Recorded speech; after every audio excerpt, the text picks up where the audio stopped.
Ladies and gentlemen, now we have one more exciting presentation ahead of us, and I'm allowed to introduce to stage Iain Griffin. He's CEO of Seatfrog, and now the title of his presentation is The Unexpected Key to the Next Billion Passengers. Iain, please.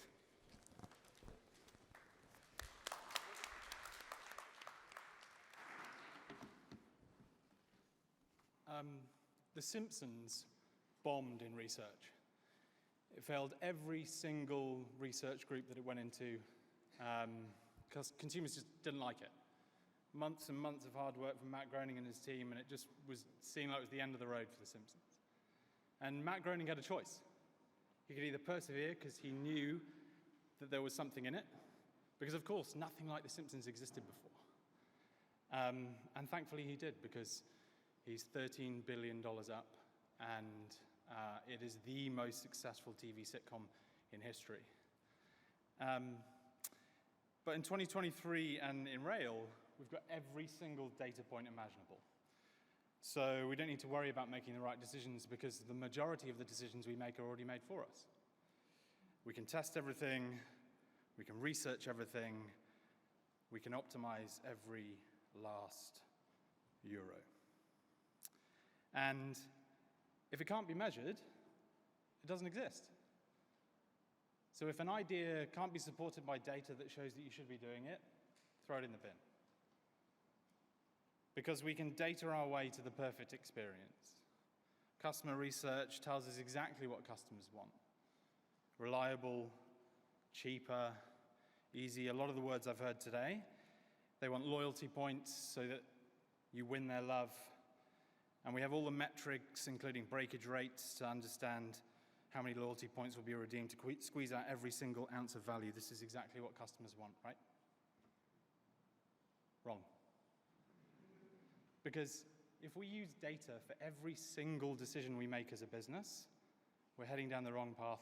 We're heading down the path of everybody using the same data to make the same decisions, everybody building experiences that blur into another, ticketing apps that just look the same.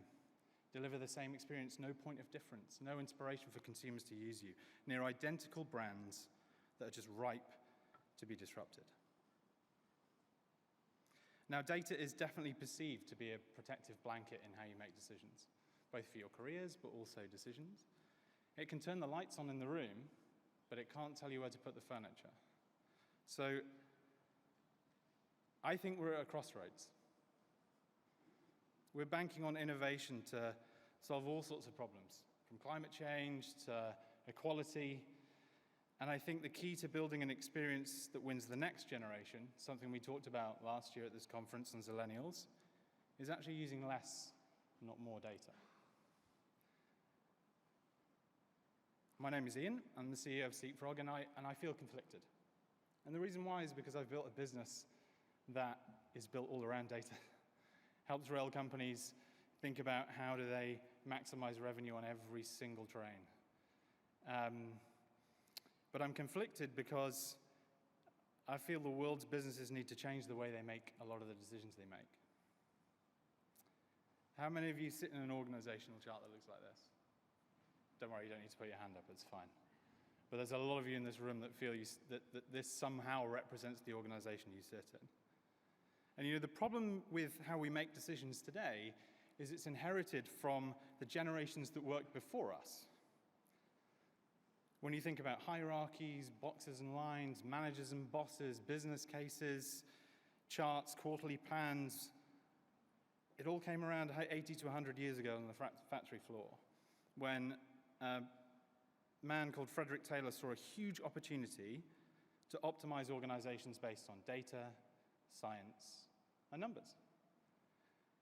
The factory floor was trying to solve different problems then. It was trying to solve problems like, does this sized 9 shoe fit the same in every single country all over the world? Does the cereal that we're making kill people? Everything is about reliability, consistency, low risk, and scale.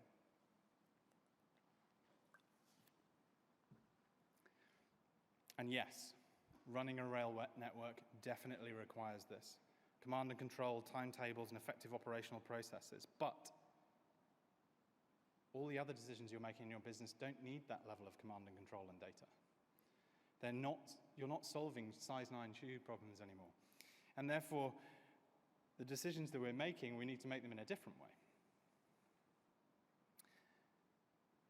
Because the problem with data is that it's historical. Even the data that my phone's currently capturing on me, that I'm in this conference venue and Uber knows where I am and is going to ping me a note when I'm leaving to send me a car, it's historical data, it's old. And yes, do you know what? It is easier to win an argument with data than creativity. But that doesn't make it right. Everyone in this room is never going to get fired for making a bad decision based on data, or coming up with an idea that didn't work because the data told you to do that. You're probably also not going to get fired for making a decision without data, but you might be that person in the room that everyone leaves when you walk in. There's a higher risk your career may slow down. And the other thing is that research never admits to, and we do a lot of research, customer research, qual and quant, to understand what customers' behaviors are. It tells you what customers already know. It tells you what they already know they need. But what about all those experiences and services that they don't know they need yet? The things that are going to set you apart from everybody else. Make sure that you continue to be relevant and don't get disrupted. Of course, no one wanted an iPod.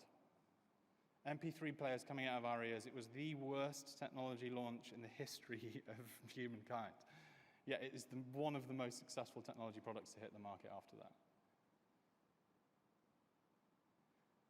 Nobody used data to advise Avon to give his company away. But what a power move.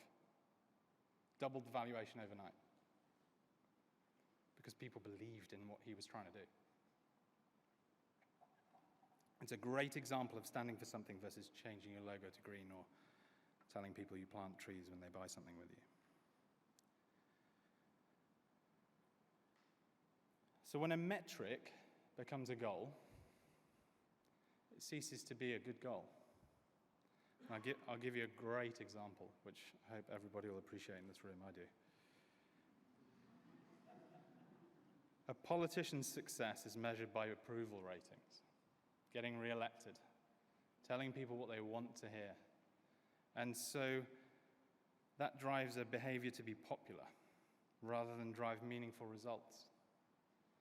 So how can we relate this in rail?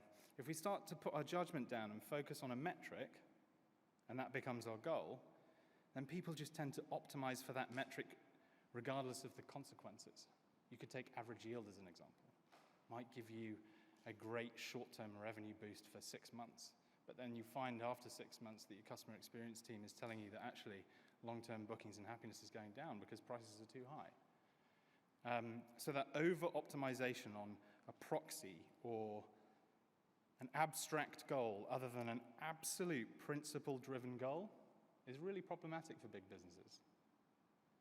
But if it can't be measured, it doesn't exist.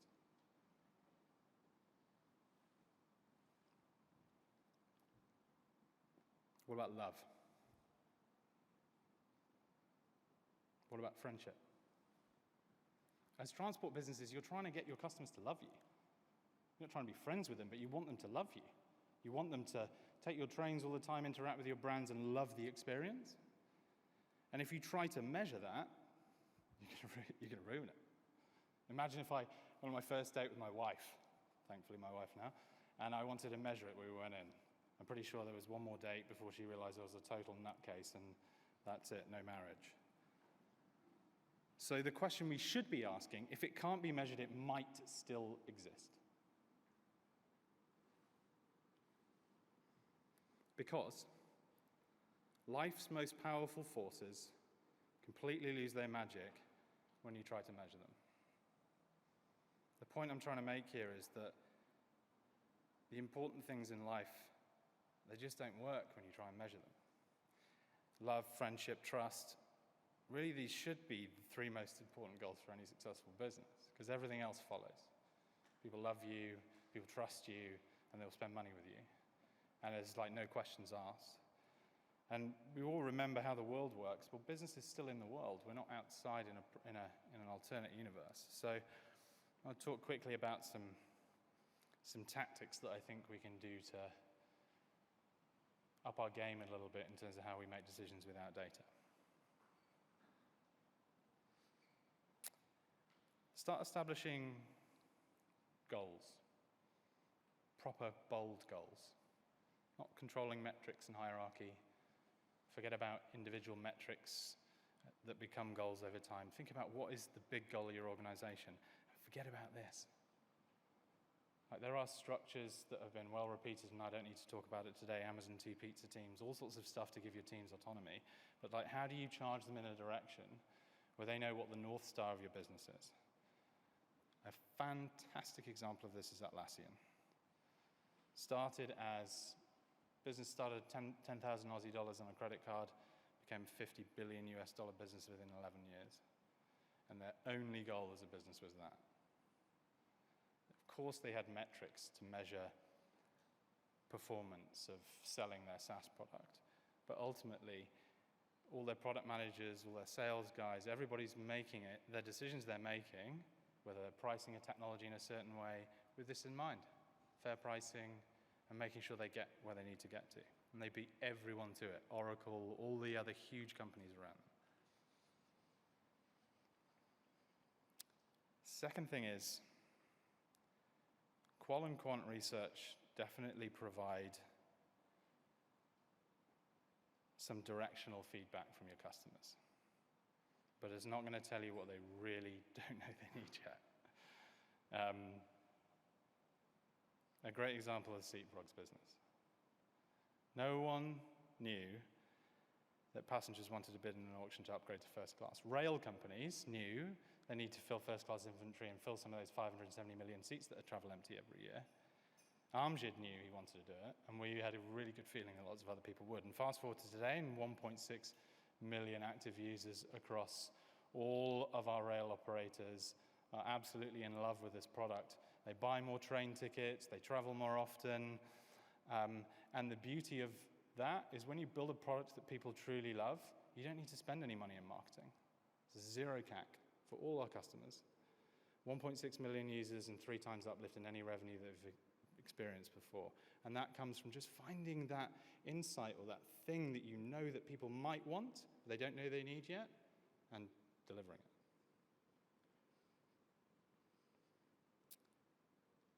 Don't try and just build an experience for everybody, because everyone's different. Everyone in this room is different from each other. The person next to you is different from you. We've got different motivations, things you like in life. Red Bull is a fantastic example of that. They built their entire company around passion audiences, niche audience like BMX riders, skaters, created their own events, went against the grain of every other food and beverage brand in the history of time that just piggybacked events and sponsored them. They created their own. And that meant that they didn't have to do any marketing really, because the word of mouth was so strong. And you might think that rail can't relate to this at all in any way, because it's not as cool as Red Bull. But CRM, for an example, is not just sending emails, texts. You haven't got to spend money on getting niche BMX rider audiences to take your trains. You can just target an experience end-to-end for people by just understanding which groups they fit into, because of course they fit into certain groups. They all have motivations, but some of their motivations are similar to others. I take trains all the time across Europe and the UK. I don't think once I've ever had a guard call me by my first name, say welcome back, or just welcome. All those little things make a big difference, but it's the end-to-end experience and how do you deliver an experience that's tailored to me. Something that we've launched at the conference today is called Magnet. So we're taking this exact approach with this product, where passengers from car and bus as a group of people are already sacrificing longer journey times for a cheaper price. Now, time's the most valuable commodity to everybody in this room. I've got 2 kids, 4 years old, can't wait to see them when I get back. And it's time that these people are trading by taking longer journeys, car parking, traffic, and everything, just to get that cheaper price. Yet rail's strategy for the last decade has been to target them with sales, to try and get them in Problem with sales is it's abstractive. People generally don't repeat if they're from that audience because it's too expensive next time. So why not tailor an experience for them? So we let them trade that time by defining a time window of travel they want to travel within. Might be 1 till 3, 1 till 5, 9 a.m., might be the whole day. And then you decide which train they go on. You send them a ticket 24 hours before, and they get a much cheaper price. And at the same time, there's a pricing engine behind scanning the entire market, bus and car, and figuring out how much they're charging so you can give them a price that you know they'll convert at.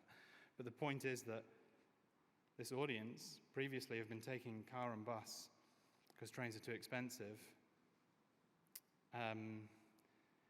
But now, what we're talking about is an experience that just lets them adjust that time and get a ticket sent to them 24 hours before, which solves a huge problem for rail companies. And we've had tens of thousands of people go through that product. 73% of them said they would never have taken the train before, and 70% of them are repeating. So I think I'm really excited about that specifically, but it's just an example of how you don't have to cater a retailing experience or buying a ticket for everybody. It can be different for everyone.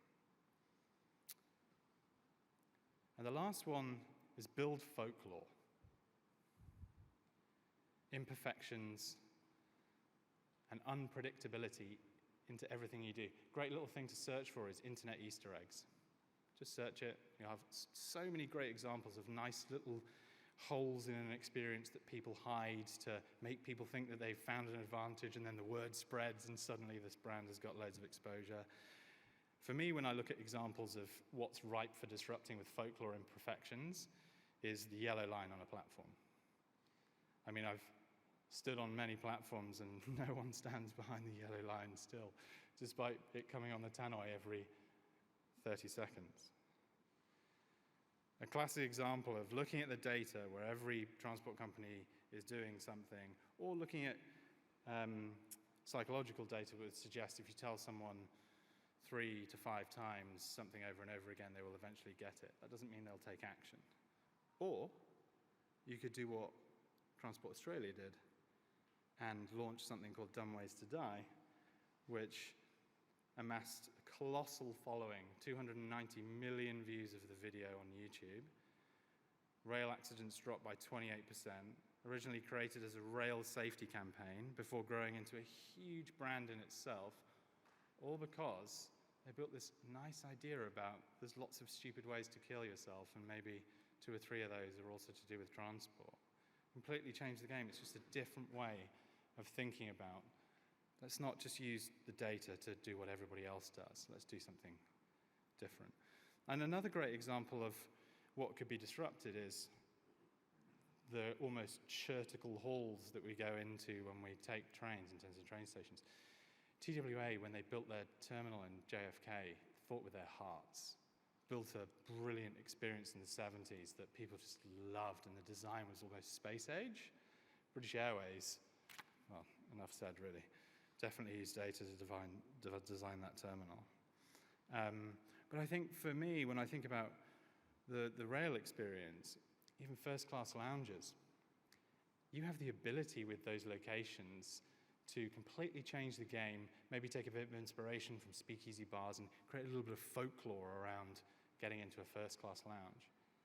Yeah, every first-class lounge I go into is a room with some chairs and some food and drink and some snacks. I think there's a huge opportunity